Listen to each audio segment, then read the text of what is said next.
Hello दोस्तों, जय हिंद। उम्मीद है फॉलो मस्त होंगे और अपनी पढ़ाई में व्यस्त होंगे। आज आप सभी को मैथ का जो प्रैक्टिस करवाएंगे वो करवाएंगे आरपीएफ कांस्टेबल 2018 का ये प्रीवियस ईयर क्वेश्चन है, ठीक है ना। और आपको पता होगा कि आरपीएफ कांस्टेबल का भी पेपर आने वाला है, यानी वैकेंसी उसकी भी आने वाली है, ठीक है। तो इसी वजह से हमने सोचा कि आपको मैथ का प्रैक्टिस करा दिया जाए। और आपको पता भी होगा इसमें कि 35 क्वेश्चन मैथ के आते हैं, 35 रीजनिंग के आते हैं और 50 क्वेश्चन जीके जीएस के आते हैं, यानी टोटल 120 क्वेश्चन आते हैं। और 120 में से 35 क्वेश्चन मैथ का होता है। और आपको भी पता है कि अगर मैथ आपका स्ट्रांग है तो रीजनिंग भी आपका स्ट्रांग हो जाता है ना। यानी 70 क्वेश्चन तो आपके हाथ में हो सकता है।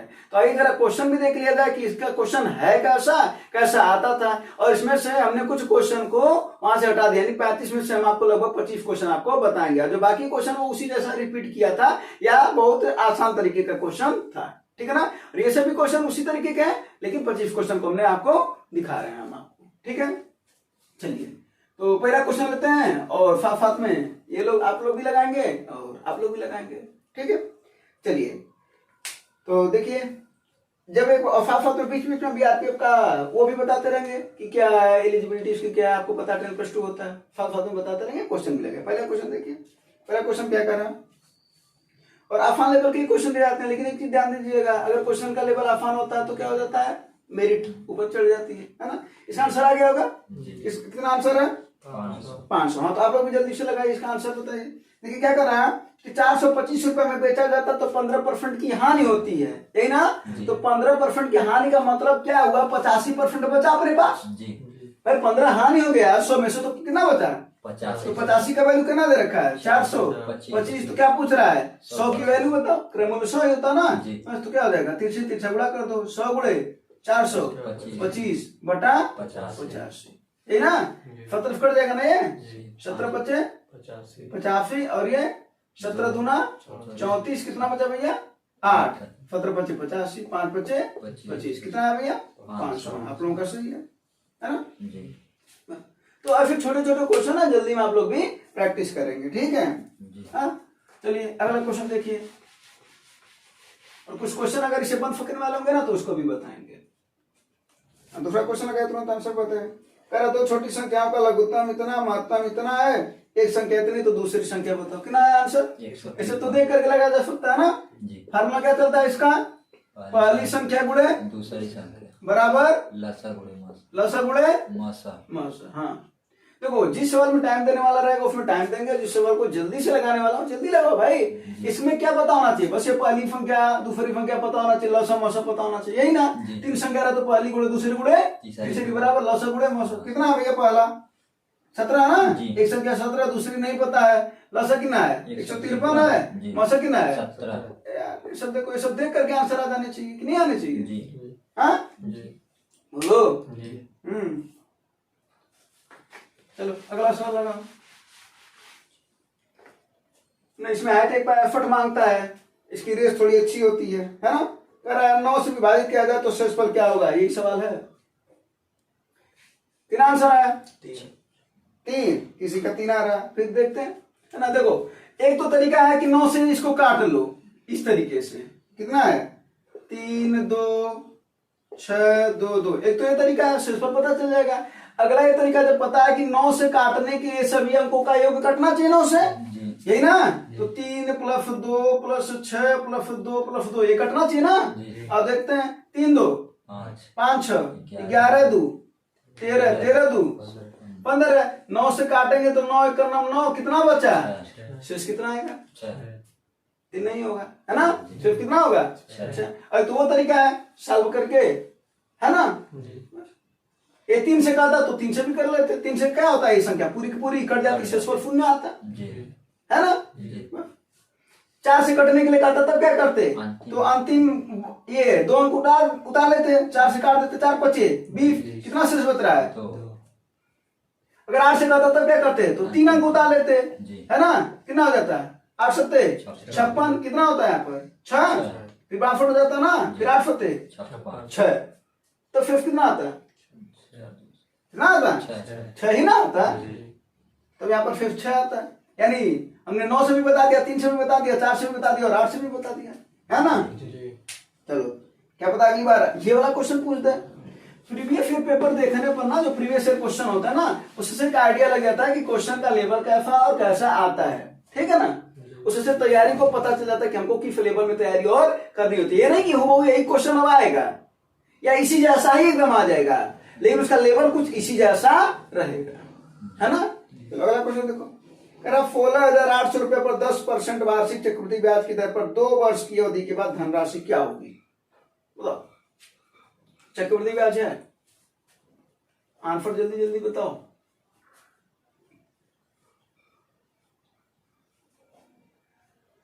$16,800।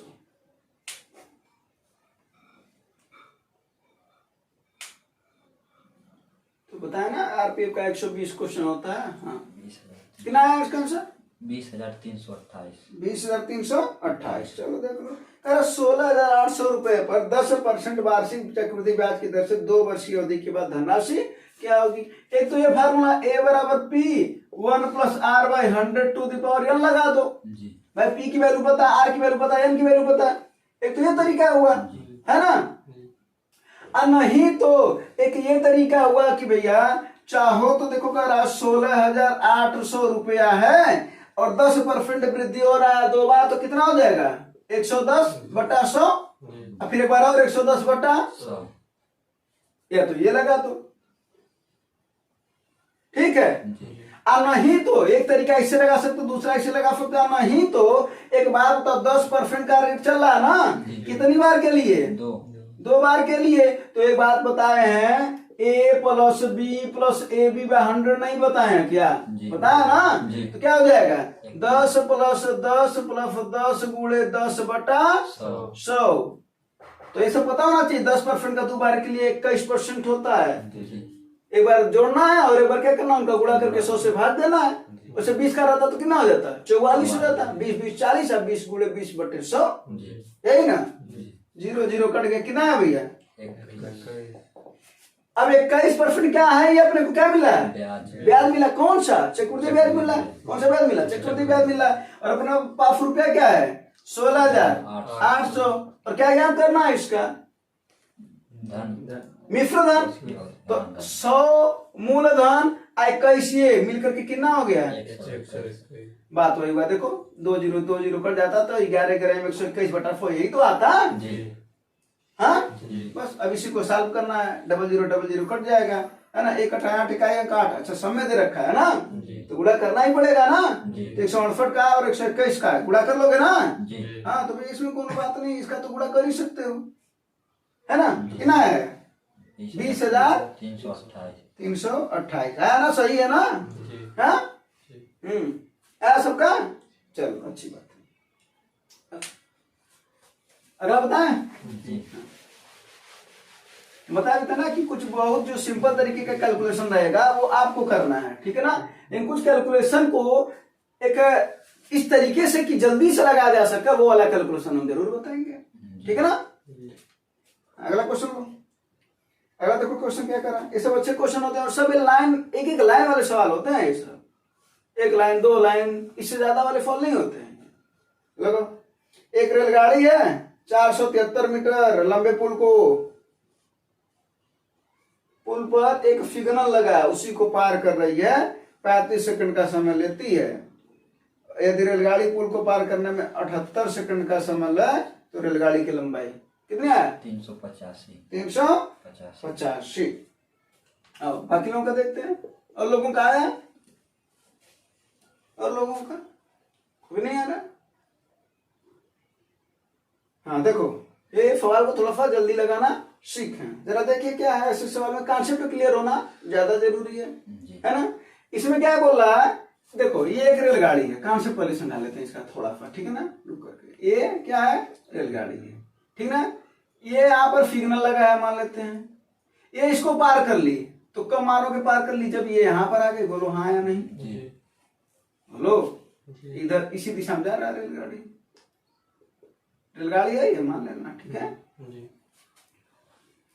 हाँ, अब देखो इसका मतलब है जब ये सिग्नल को पार कर ली तब यहां पर वो आ गई। अगर हम पूछे कितना दूरी तय की है तो ये अपनी लंबाई के बराबर ही तो तय दूरी की है। ये अपनी लंबाई बराबर है दूरी तय की है। यही ना। अच्छा, अब इसके बाद से क्या कर रहा है, सिग्नल को तो पार करी है, साथ साथ में एक पुल को पार करी है।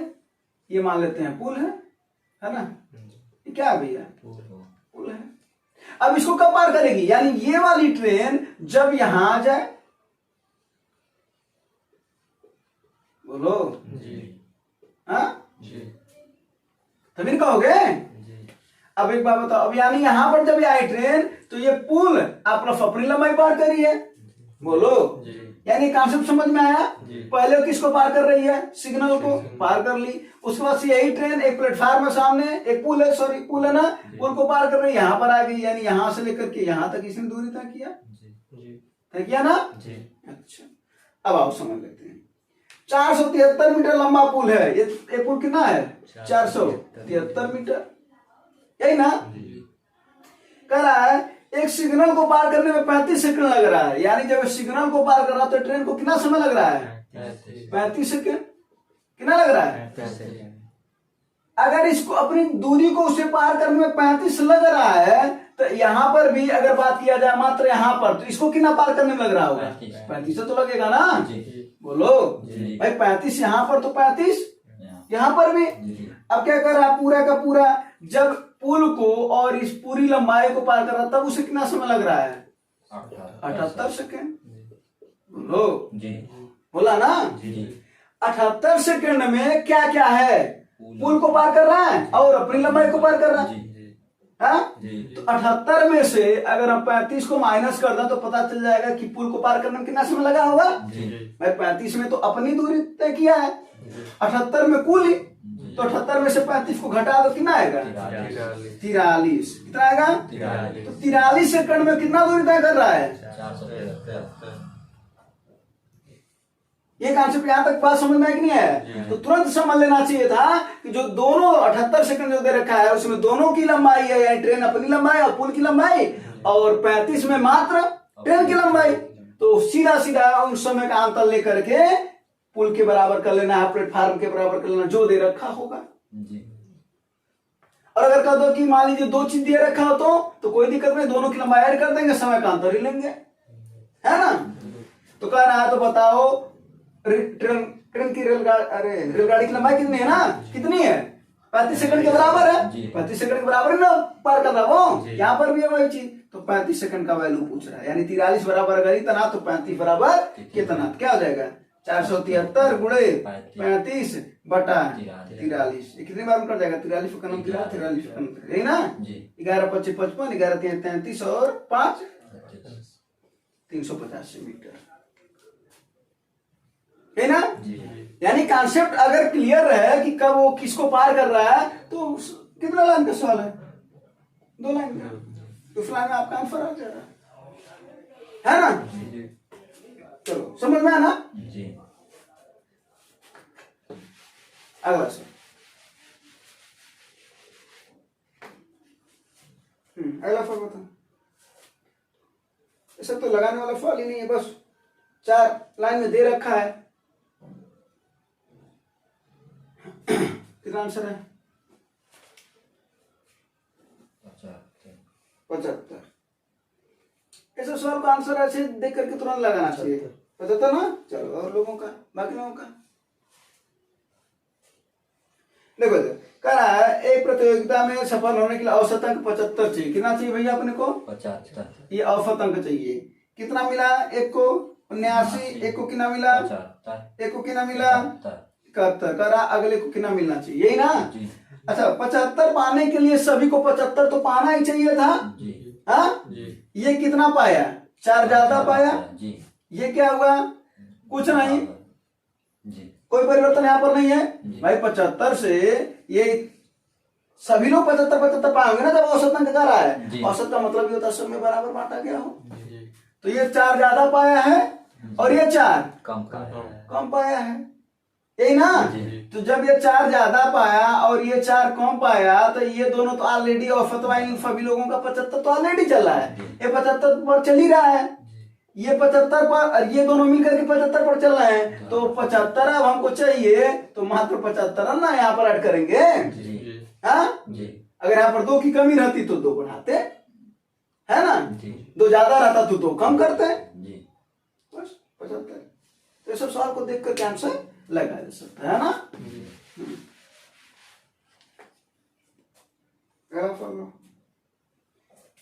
एक दौड़ हो रहा है, पहला चक्कर इतना मील, दूसरा चक्कर इतना मील, दोनों चक्कर की औसत गति क्या होगी?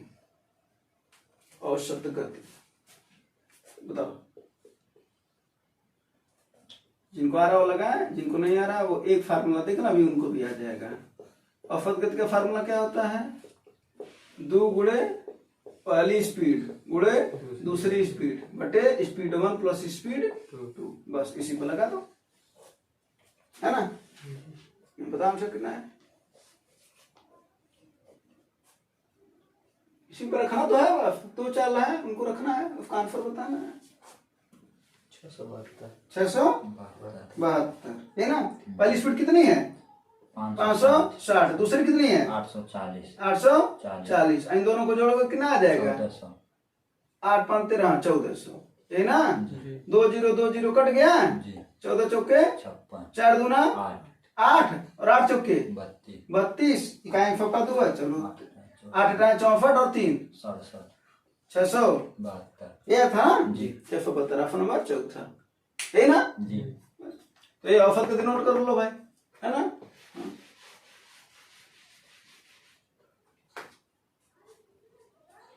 हाँ, अगला क्या करें? 7 संख्याओं का औसत 145 है, एक संख्या को हटाने पर औसत वही रहता, हटाई गई संख्या क्या है? 145। हाँ, ये देखो ये दिमाग वाला सवाल पूछ लिया, ठीक है ना। कह रहा है 7 संख्याओं का औसत 145। अच्छा एक बात बताओ, अगर 7 का संख्याओं का औसत 145 होगा तो प्रति का भी औसत 145 होगा, जी। और सभी का 145, अरे क्या नाम, औसत 145 होगा तब। जी। कह रहा एक तो हटा दिया जाए लेकिन कोई फर्क ना पड़े, इसका मतलब 145 हटाया गया होगा तभी नहीं फर्क पड़ेगा, अदरवाइज फर्क पड़ेगा। अगर 145 से ज्यादा हटाएं कम हटाएं तो औसत में परिवर्तन हो जाएगा कि नहीं हो जाएगा? यानी क्या बोल रहा है, एक संख्या हटाओ और औसत में कोई परिवर्तन भी नहीं होगा तो आंसर वही होगा। तो ये सब सवाल का बस बोले ना कॉन्सेप्ट पता होना चाहिए, तो क्लिक करने वाला सवाल हुआ, जीके जीएस वाला सवाल हो गया। ये क्या है? जीके जीएस वाला सवाल नहीं हुआ है, कॉन्सेप्ट पता होना चाहिए, ठीक है। ऐसे कई सवाल ऐसे हैं जो जीके जीएस टाइप के सवाल हैं, कहीं इस वजह से नहीं कहा रहा है ना कि हाँ वो हमारे लिए है तुम्हारे लिए ऐसा नहीं है, नहीं वो सबके लिए ऐसा है, ठीक ना। बस सवाल का क्या जरूरी है पता होना, कॉन्सेप्ट पता होना जरूरी, ठीक है। चलो तो इसका आंसर कितना हो गया? 145। तो ये सब याद रखने वाली चीज है ना कि हटाने से अगर आपको औसत में कोई परिवर्तन नहीं होगा तो वही आंसर हो जाएगा औसत, है ना। अगला फल लगाओ। ये रसोई गैस का जो मूल्य 660 रुपए से बढ़कर के 825 रुपए हो गया, खपत को कितना कम कर दिया जाए? बढ़ गया ना जी। तो कह रहा कितना कम कर दिया जाए कि कोई परिवर्तन ना हो? बताओ कितना कम करना चाहिए? 660 रुपया से 825 रुपये हुआ है। कितना समय लगाओगे? इसका अंतर लो, इसका अंतर कितना आएगा? 165। 165 कर, इतने से इतना बढ़ गया ना, तो इतना बढ़ गया और हमको कम करना है तो बटे 825 जो बढ़ा हुआ रहता है वो नीचे होता है, क्योंकि वही तो मैनेज करेगा ना उसको कम करने में। अब गुड़े सब परसेंटेज याद करना, तो गुड़े सब तो सही आंसर है, बोलो तो क्या हो जाएगा? 165 बटा 825 काटोगे, इसको काटो, कैसे कटेगा ये? हाँ 5 से काट दो, 5 से करना तो 25 से काटो, 25 चौके 100 और 25 तिहाई 75, 7 है ना। हाँ फिर 25 तिहाई 75, 11 तिहाई 33, 11 का नाम 11, 11 पचे 55, 3 पचे 15, 5 चौके 20%, है ना जी। कोई दिक्कत परेशानी? अच्छी बात, अच्छी बात है, तो दिक्कत नहीं है तो, है ना। ऐसा लग रहा है फॉल बड़ा इजी दिया है, लेकिन एक चीज जान लेना, सवाल इजी हो या जो भी कुछ हो, लेकिन जब एक्चुअल पेपर में आता है तो हमारी प्रैक्टिस जितनी मजबूत हो वही बताता है कि वो सवाल हमारे लिए इजी है कि नहीं है, वरना छोटे छोटे सवाल भी लेवल बढ़ा लेता है अपना, ठीक है ना। अगर प्रैक्टिस तुम्हारी ना रहे तो, और प्रैक्टिस है तो बड़े बड़े सवाल भी आसानी से लग जाते हैं, है ना। अगला फॉल, सब तो देख करके लगाने वाला फॉल अंडर रूट वाला, हाँ हाँ। जी ऐसे सवालों में अंदर से चलते हैं, यानी जो सबसे अंदर है, तो सबसे अंदर क्या है 144। जी 144 किसका वर्ग है भैया? 12 का। अंडर रूट से निकलेगा तो 12 हो जाएगा। अब 12 को 37 में जोड़ोगे तो कितना हो जाएगा? 49 हो जाएगा। 49 को फिर अंडर रूट से बाहर निकालोगे कितना हो जाएगा भैया?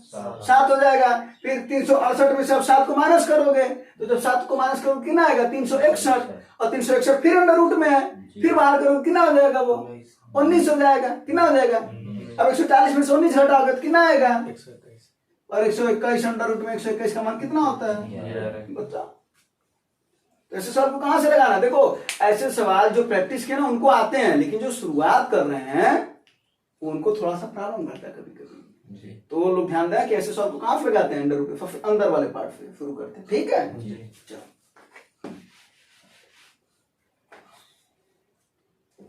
अगला सवाल आपकी स्क्रीन पर ये है, इसका भी आंसर बताओ। बहुत फास्ट तो नहीं है ना? हाँ,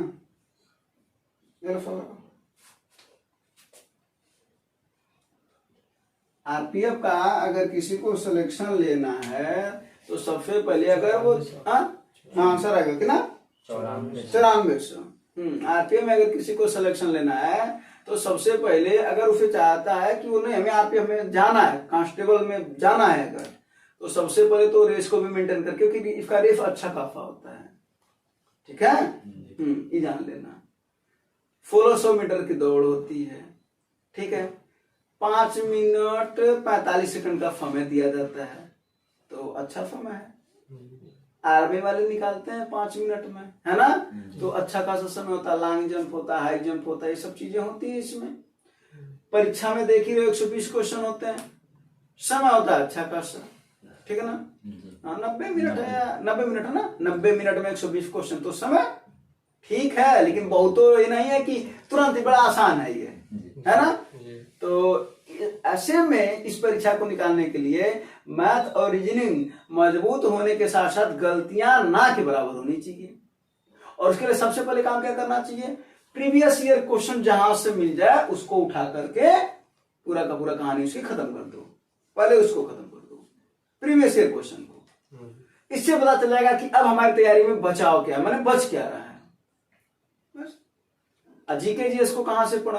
देखो भाई, एक बार जीके जीएस अच्छे से पढ़ लेना चाहिए, डिटेल। पहले तो प्रीवियस ईयर क्वेश्चन एक बार को पढ़ लो, उसके बाद फिर डिटेल पढ़ लेना चाहिए। और डिटेल कहां से मिलेगा? बहुत से प्लेटफॉर्म में। खान सर का पूरा एक एक वीडियो उठा करके सब देख डालो। एक एक वीडियो मतलब एक वीडियो नहीं, हिस्ट्री का कंप्लीट, पॉलिटी का कंप्लीट, ऐसे, ठीक ना। हाँ चलो, तो क्या बोल रहे थे? हाँ, इस का आंसर कितना आ गया? 94। आप लोगों का भी आ गया। क्वेश्चन क्या है? देखो क्या कर रहा है कि एक क्या नाम है, धनराशि कोई 12% वार्षिक साधारण ब्याज पर 5 वर्ष के बाद इतना ब्याज हो रहा है, यही ना जी। अच्छा एक बात बताओ, साधारण ब्याज पता हर साल क्या होता है भैया? बराबर होता है। तो एक साल का 12% करा ना, तो 5 साल का 60%। ये क्या है? 60%। और इसी का वैल्यू तो दे रखा है बेटा, कितना है? 56। यानी 60% की वैल्यू कितनी है? क्या पूछ रहा है? 100 की वैल्यू बताओ। अगर पूछता मिश्र धन बताओ, तब किसकी वैल्यू निकालते? 160 की वैल्यू निकालते। भाई 60 ब्याज 100 मूलधन, 160 की वैल्यू तब निकालते, है ना। या मूलधन निकाल करके उसको जोड़ देते, बात दोनों एक ही है। तो सवाल ऐसे भी पूछा, और एक सवाल वही पूछा, उसको हम हटा दिए हैं। इसी जैसा एक और सवाल पूछा है, उसमें मिश्र धन पूछा था, इसमें मूलधन पूछा ना, उसमें मिश्र धन पूछा था। इसी वजह से उसको समझा दे रहे हैं, ठीक है जी। कितना हो जाएगा? 3 से 3 गुणा कर दो, 46 बटा 60, 0 0 कट जाएगा, 6 कट जाएगा ना। ये 6 9 54, 6 चौके 24, 9400 ये था ना जी। चलो अच्छी बात है। हाँ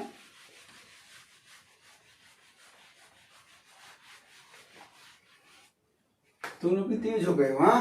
अरे प्रैक्टिस करना चाहिए, प्रैक्टिस करने से बिल्कुल तेज हो जाओगे। हाँ, अगला फॉल लगाओ। ये सब फॉल तो इसका भी देख करके आंसर आना चाहिए।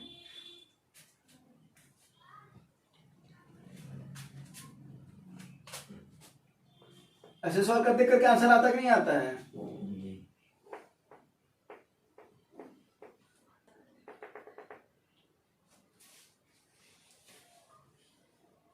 कितना आंसर है? चलो ऐसे सवाल को थोड़ा सा डिटेलिंग कर देते हैं, इधर आ जाओ। अगर एक बात बताओ, ये है ना, इसको ऐसे भी लिखा जा सकता है 0.35 पर बार, फॉल ऐसे भी दे सकता है। ये 5 पर बार का मतलब होता है वही संख्या रिपीटेशन में है, कई बार आ रही है, ठीक है ना। जब ऐसा सवाल देता है, डायरेक्ट लगाने का तरीका तो भी बताएंगे ही बताएंगे, लेकिन थोड़ा सा एक बार अच्छे से समझ लो, ठीक है। जिस संख्या की रिपीटेशन हो रही है, दशमलव के बाद देखो क्या और कोई एक संख्या है क्या? नहीं है तो बड़ी अच्छी बात है, लेकिन अगर है क्या तो है कि नहीं है? तो सबसे पहले इसको हटा लो, 10 का गुणा कर दो, इधर भी 10 का गुणा कर दो, कितना हो जाएगा तब? 10 से 1 बराबर 3.5555। बोलो कोई दिक्कत? अब किसकी रिपीटेशन हो रही है? 5 की।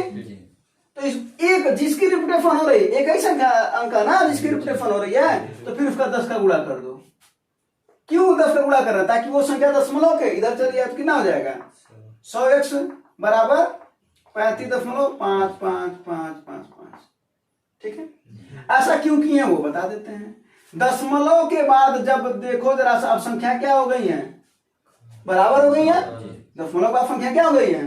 तो इसको घटा दो, यानी 100 में से 10 जा 90x, यही ना, बराबर। जब ये दशमलव को पार वाला सब कट जाएगा और 35 में से 3 जा, तो x बराबर क्या हो जाएगा? 32 बटा, बाकी साल कर सकते हो ना, 200 रही 32, 2 45 रही 90, यानी 16 बटा 45। इसको छोड़ो, 16 बटा 45 को छोड़ो, समझो बात को। अब हम तुम्हें समझाते हैं एक बात कि जब अभी ऐसी संख्या दिया रहे तो सबसे पहले क्या कर लो? पूरी की पूरी संख्या लिख लो। पूरी की पूरी संख्या लिख लिए, दशमलव बाद पूरी संख्या लिख लिए। कौन हमको डिस्टर्ब कर रहा है? एक अंक 3 भाई, इस पर तो रिपीटेशन चल रहा है। कौन डिस्टर्ब कर रहा है हमको?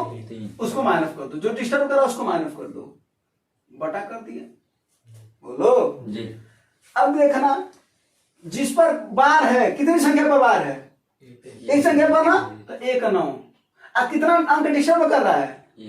जो डिस्टर्ब कर रहा है उसके लिए 0, कितना हो जाएगा? 35 - 3 बटा 90, यानी 32 बटा 90, ठीक है ना। कोई और संख्या बताते हैं, जैसे मान लो अगर x बराबर आ जाता 0.234 और ऐसे रहता, तो इसका आंसर क्या होता है? क्या बोले हैं? पहले पूरी की पूरी संख्या लिख लो 234, फिर क्या करोगे? माइनस करोगे।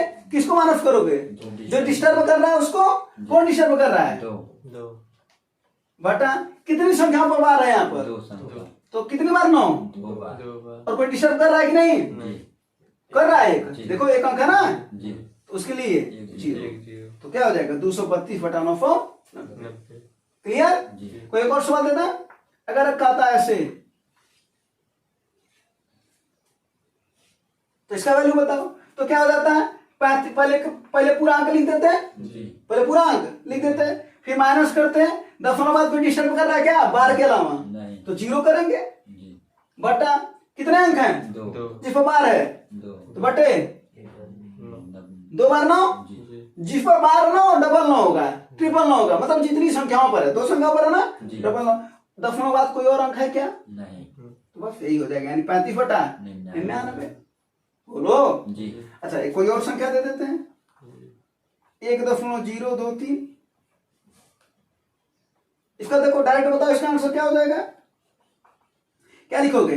पहले पूरा संख्या लिख लो, लिख लिया, माइनस करोगे। किसे माइनस करोगे? जो उसे डिस्टर्ब कर रहा है बार को। कौन डिस्टर्ब कर रहा है बार को? 0 बस नहीं, ये भी डिस्टर्ब कर रहा है ना, तो क्या कर दोगे? 10 बटा, है ना, कितने पर बार है? 2। दशमलव के बाद कितना डिस्टर्ब कर रहा है? मात्र दशमलव के बाद, इधर वाले को नहीं देखेंगे, मात्र दशमलव के बाद कितना डिस्टर्ब कर रहा है? एक अंक है ना, तो 1 का 0, ये आंसर हो जाएगा। यानी कितना हो जाएगा? 1013 ना, बटा 900। शायद ये बातें समझ में आ गया होगा कि डायरेक्ट आंसर कैसे दें। कभी कभी सवाल में ऐसे दे देता है 0.2 पर बार प्लस 0.3 पर बार प्लस 0.4 पर बार, इसका योग बताओ, तो कोई दिक्कत नहीं है। ये 2 बटा 9, ये 3 बटा 9 और ये 4 बटा, यही ना। बोलो कितना हो जाएगा?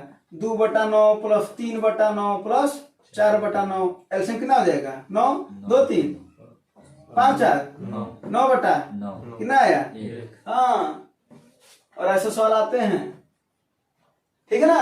और रेलवे का तो ये अच्छा सवाल है, उसका फेवरेट सवाल है, कभी कभी वो डालता रहता है क्वेश्चन को, ग्रुप डी में, एएलपी में, ठीक है ना, जेई में, आरपीएफ कांस्टेबल, आरपीएफ एसआई। ध्यान देना, बातें समझ में आई होगी पूरी पूरी, कोई दिक्कत तो नहीं है ना। नहीं चलो अगले सवाल पर चला जाए। जी।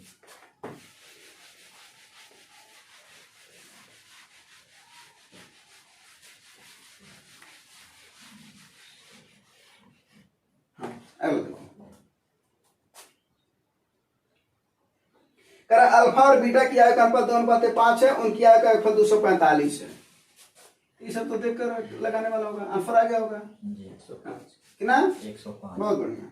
2 और 5 अनुपात है, जी। तो 2 और 5 को जोड़ देंगे ना। जी। अरे भाई 2x है और ये कितना है? 5x 5x, तो दोनों का योग करा, यानी 2x और 5x 7 कितना है? 245 करा, उनका अंतर कितना होगा, यही ना, यानी 2 5 का और 2 का अंतर कितना है? 3 इसी का वैल्यू पूछ रहा, क्या हो जाएगा? 3x गुणे 245 बटा 7x 1 से x कट जाएगा, 5 से कट जाएगा ना। जी। 5 के कई 7 बचे 35 35 दिया है। 105 बोलो जी। हाँ।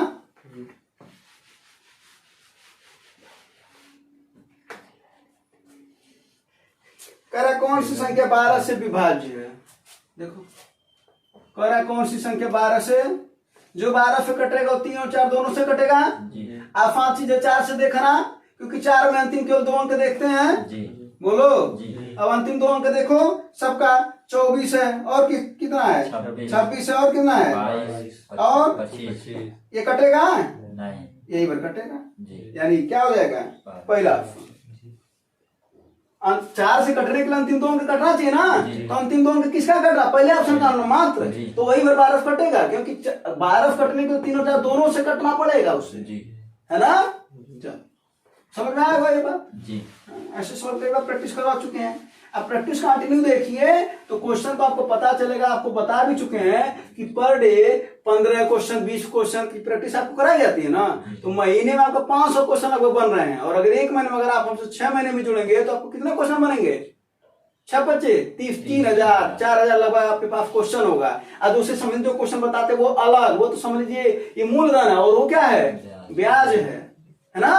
जी। तो मिश्रधन के रूप में नौकरी मिलेगा। चलो हाँ, तो क्या बोला था ये? अगला सवाल है जी। अगले पर आ जाओ। कह रहा हूं 400 मीटर पर सेकंड की गति से चलने वाली रेलगाड़ी का एक सिग्नल को 12 सेकंड में पार करती है, रेलगाड़ी की लंबाई बताओ। अब बताओ, जब भी रेलगाड़ी एक सिग्नल को पार करती है तो बता भी चुके हैं ना जी। तो मात्र वो किसको पार कर रही होती है? अपनी लंबाई को, जी। यही ना। जी। तो 4 बराबर क्या होता है भैया? दूरी बटा समय। समय। और दूरी में किसको पार कर रही हो? अपनी लंबाई को, खुद की लंबाई को, यानी ट्रेन की लंबाई बटा समय, यही ना। जी। तो ट्रेन की लंबाई अगर x हो जाएगा तो x बराबर क्या हो जाएगा? 4 गुणे समय। अब देखो एक बात बता दे रहे हैं, अगर कॉन्सेप्ट पता हो तो ये सवाल देख करके जीके जीएस वाले सवाल हैं, कैसे वो हम बता रहे हैं।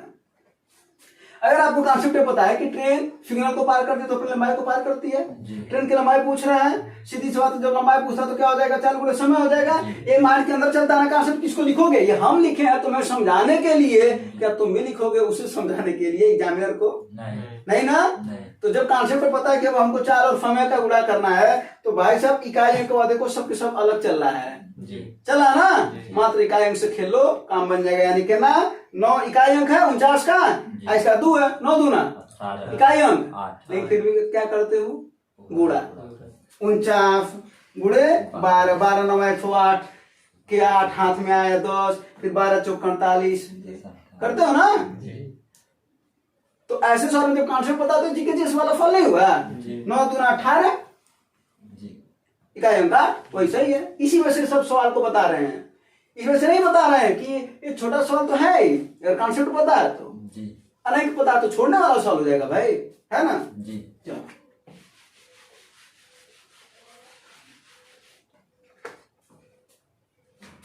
अगला सवाल देखो, कह रहा है पुस्तक का मुद्रित मूल्य इतना है, एक विक्रेता 10% की छोड़ देता फिर भी वो 20% का लाभ पाता है, इसका क्रय मूल्य बताओ। तब तक आंसर बताते, तब तक आप लोग आंसर बताओ। बताते हैं कि अंकित मूल्य पर हमेशा क्या मिलता है भैया अपने को? छूट मिलता है, यही ना। और यही होता है सेलिंग प्राइस। और एक और सेलिंग प्राइस होता है, अगर क्रय मूल्य पर अगर हमको लाभ मिला है या हानि मिले, लाभ मिलता जोड़ते हैं, हानि मिलता तो घटाते हैं, बटा 100, तो ये सेलिंग प्राइस होता है। तो जब ये दोनों सेलिंग प्राइस हैं, दोनों विक्रय मूल्य, तो दोनों बराबर होंगे कि नहीं होंगे? जी होंगे ना। बस यानी अंकित मूल्य पर हमेशा छूट मिलता है, क्रय मूल्य पर लाभ या हानि होता है, तो ये दोनों बराबर हो गए 100 से 100।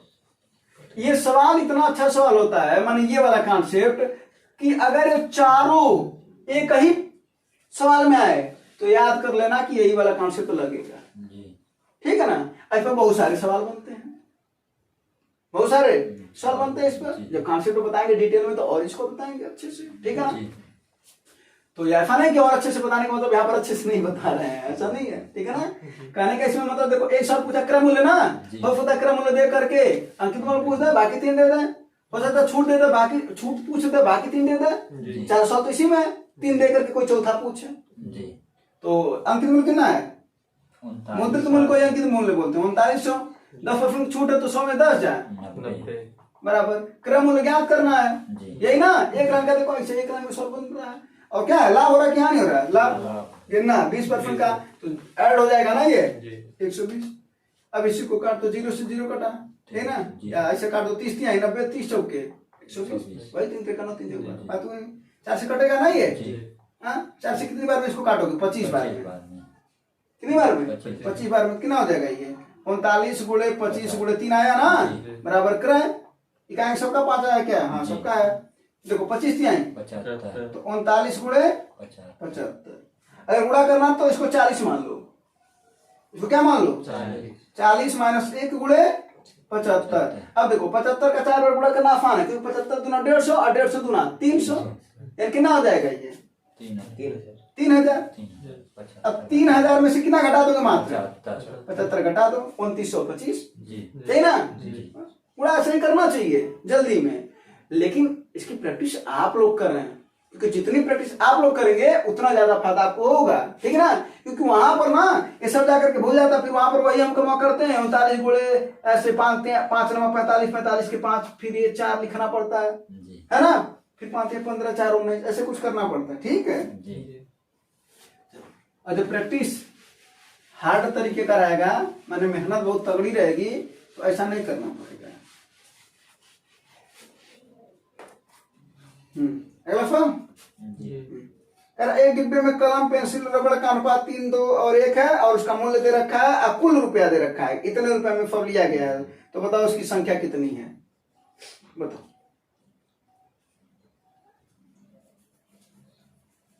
कितनी संख्या है? सवाल ठीक ठाक सवाल है ये?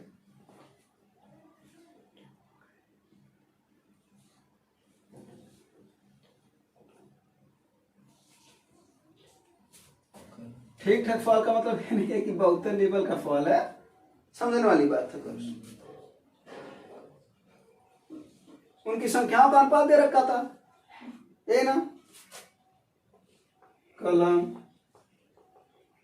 पेंसिल और क्या हो गया? रबड़। कलम है 3 2 और 1, ये इनकी संख्या का अनुपात है। और ये रुपए का अनुपात है, रुपया दे रखा है 3 रुपया 2 रुपया और 2 रुपया, है ना। देखो इधर देखो, इधर देखो, नहीं है अभी तक, आना चाहिए। 114 देखते हैं। देखो इधर क्या कह रहा है ये, कलम पेंसिल रबड़ का अनुपात 3:2:1 दे रखा है जी। यानी कलम कितने अपने पास? 3। पेंसिल कितना है? 2। रबड़ कितना है? 1। एक कलम का दाम कितना रुपया है? 3 रुपया। तो 3 कलम का कितना हो जाएगा? 9, क्योंकि प्रति कलम का दाम दे रखा है 3 रुपया।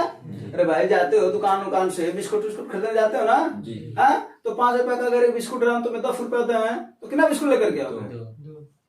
क्या करते हो, गुणा करते हो कि नहीं करते हो? हाँ, एक वस्तु का दाम 3 है, तो 3 का कितना हो जाएगा? 2 का कितना हो जाएगा? 2 वस्तु का दाम 4 और 1 वस्तु का दाम 2। यानी एक रबड़ का दाम 2 रुपया हो गया, 2 पेंसिल का दाम 4 रुपया हो गया, 3 कलम का दाम 9 रुपया हो गया ना? बोलो जी। और सब एक अनुपात में है ना जी। और इन्हीं सबको मिला करके हमको कितना रुपया देना पड़ा है? 570 रुपया, है ना? जी। यानी 9x 4x 2x यानी 9 4 13 2 15 बराबर 570, है ना? जी। तो एक का वैल्यू ज्ञात कर लो पहले, तो एक का वैल्यू कितना हो जाएगा? 570 बटा 15, 15 से इसको काटोगे कितना हो जाएगा? 15 3 45, 12 बचा 120 हो जाएगा, 15 8 120, है ना? जी। यानी एक का वैल्यू कितना आ गया? 38 एक का वैल्यू क्या पूछ रहा है? कलम डिब्बे में कलम की संख्या बताओ। संख्या वाला तो यही है ना? जी। कलम यही है ना? जी। यानी क्या कर दोगे? 38 गुणे 3, 38 गुणे 3 114 कितना? 38 को 40 मान लो, 40 से 120, 2 3 6 घटा दो, है ना? पेंसिल की संख्या पूछी तब क्या रहता है? 38 गुणे 2 40 2 80, 4 घटा दो कितना हो जाएगा? 76। जी। रबड़ की संख्या पूछती तो कितना हो जाता है? 38 वो तो एक का है, कोई दिक्कत परेशानी? नहीं।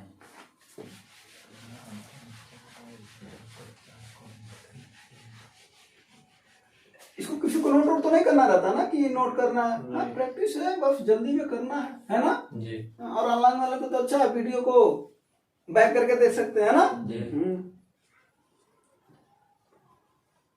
हाँ, अगला फल देखो, अगला फल। अब देखो ये वाला सवाल है, पहली बात तो अंडर रूट से अंडर रूट हट जाएगा, दोनों तरफ अंडर रूट है ना? अंडर रूट पहले हटा लो, उसके बाद फिर काम करो, कितना हो जाएगा? 555 माइनस x। आंसर आया होगा? कितना आंसर है? 530 बहुत तेज लगा रहे हो भाई। 38 माइनस ये अंडर रूट 169 है ना? तो जब वो बाहर आएगा तो कितना हो जाएगा? 13, यही ना? तो कितना हो जाएगा? 555 माइनस x बराबर 38 में 13 जा 25, और 25 इधर आएगा तो माइनस हो जाएगा, उधर जाएगा तो प्लस हो जाएगा, तो 555 में से 25 को माइनस कर दो, 0 5 में 2 जा 3, 530, यही आता? हाँ, कैलकुलेशन तो सही होना चाहिए, है ना? इसका आंसर 530। अगला वाला सवाल है ग्राफ। ग्राफ वाले फॉर्म में हम कई बार कहते हैं कि सबसे पहले क्या देखना चाहिए? ग्राफ बिल्कुल नहीं देखना चाहिए, पहले क्या देखना चाहिए? क्या पूछ रहा है, यही ना? क्या पूछ रहा है भाई? 2001 और 2002 में कंपनी एक्स द्वारा अब ऐसे ताको 2001 में कंपनी एक्स को देखो, एक्स वाला कौन सा है? वो लाइन है ना? कटी लाइन नहीं है, सीधी लाइन है जो, है ना? तो 2001 में कितना है? 36 है। 2001 में कितना है? 36 है। अब 2002 में कितना है? 40 है। देखो उसके जस्ट आगे 40 आ रहा है ना? कह रहा है इसके बीच अंतर कितना है? कितने का अंतर भैया? 4। बता, ग्राफ तो ऐसा दे रखा जैसे छोड़ दिया जाए, है ना? हाँ हाँ, लेकिन इसी में बोला ना कि ऐसे सॉल्व में ग्राफ वाले फॉर्म में क्या करना? पहले क्वेश्चन की ग्राफ देखोगे, पहले क्वेश्चन देखोगे, फिर क्वेश्चन से डिसाइड करोगे कि क्या पूछ रहा है, ठीक ना? फिर ग्राफ देखो जो कह रहा है।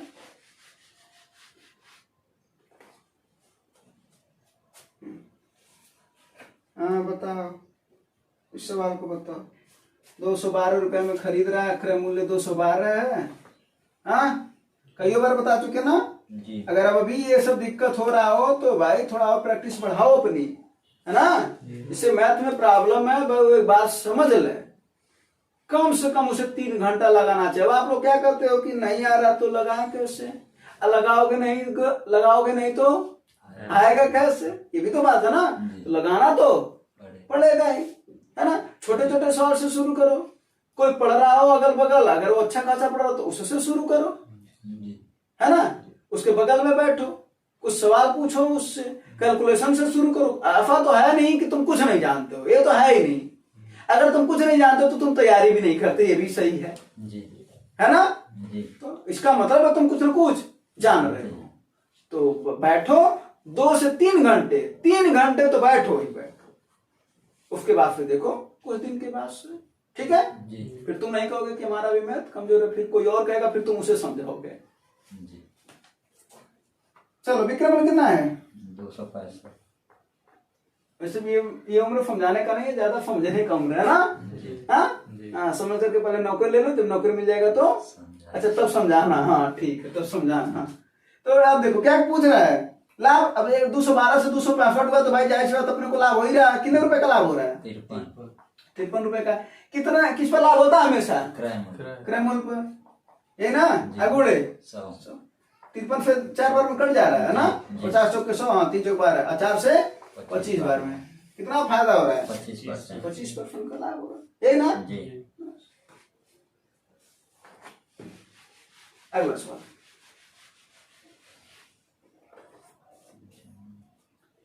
चतुर्भुज में भुजाओं का अनुपात 2, 3, 4, 5 परिमाप दे रखा है।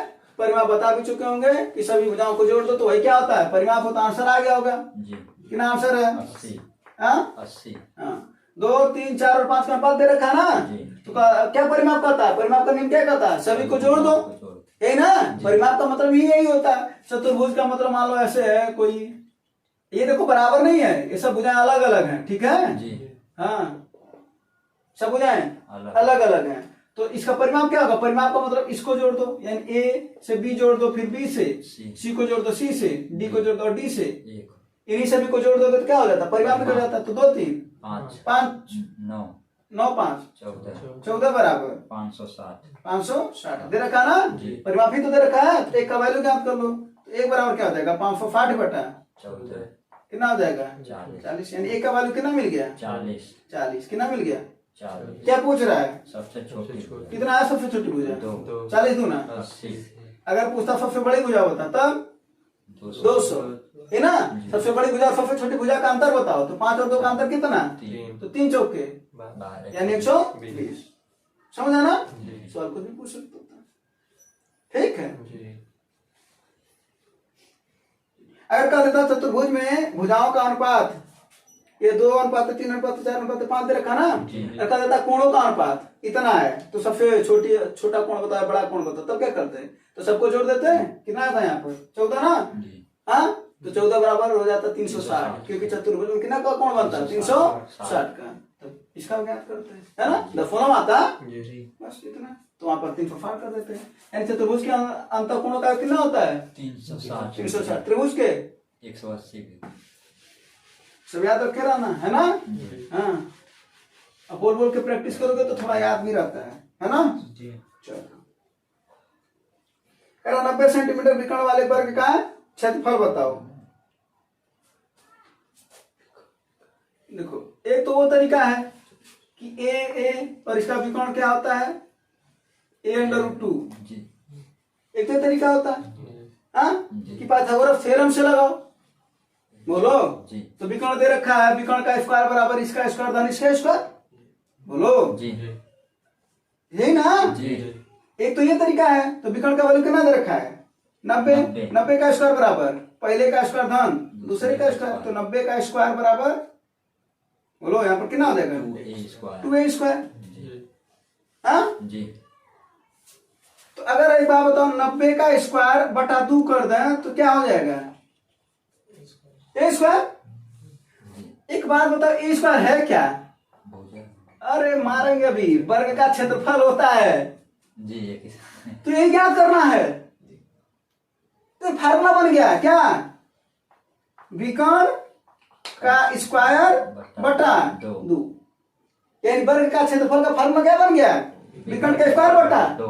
ये वर्ग का क्षेत्रफल होता है, नोट कर लेना, नहीं समझे बस। तो दूसरे इसको काट दोगे कितना हो जाएगा? 90 का वर्ग 8100 बटा 2 काट दो। 8000 का आधा 4000, 100 का आधा 50, 4050। नहीं समझे? हाँ तो फार्मूला नोट कर लेना। वर्ग का क्षेत्रफल बराबर, अगर विकर्ण दे रखा तो वैसे भुजा दे रखा तो भुजा का स्क्वायर, अब विकर्ण दे रखा तो विकर्ण का स्क्वायर बटा उसी को क्या कर दोगे? आधा। ठीक है। हाँ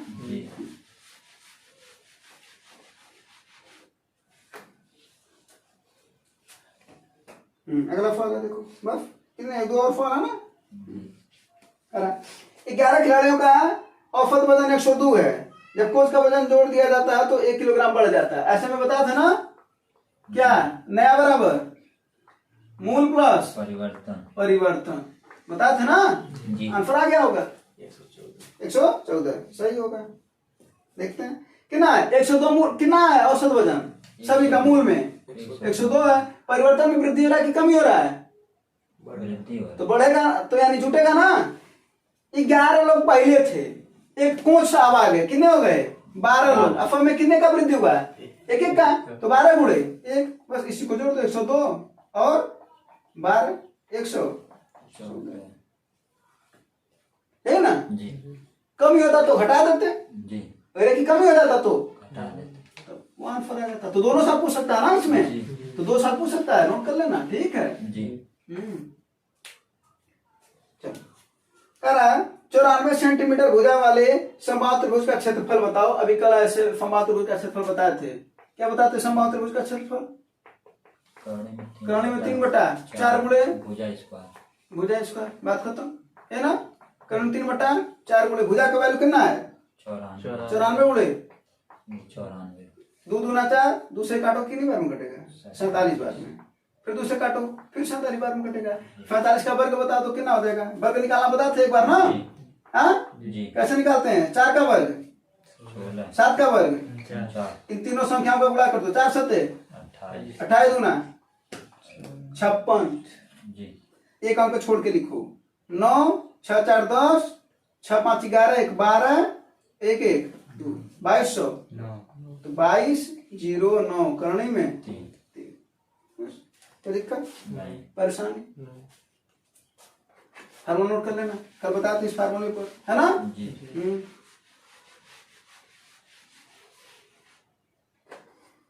चलो अब ये लास्ट क्वेश्चन है ना, लास्ट क्वेश्चन है लेकिन अच्छा क्वेश्चन है। हाँ क्या दे रखा है,